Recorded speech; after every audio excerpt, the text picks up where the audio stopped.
ताज़ा तरीन वीडियोस के लिए चैनल को सब्सक्राइब करके बेल आइकन और ऑल नोटिफिकेशन पर क्लिक करें ताकि आपको मिले हर अपडेट सबसे पहले।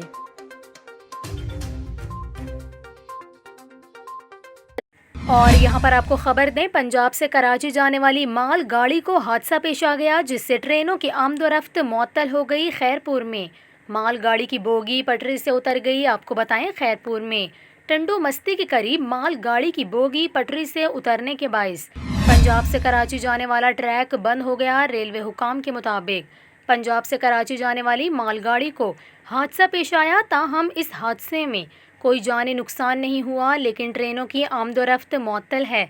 इसके अलावा हुकाम का ये भी कहना है कि ट्रैक की बहाली के लिए मुरम्मती काम किया जा रहा है, जबकि ट्रैक को जल्द ही क्लियर कर दिया जाएगा।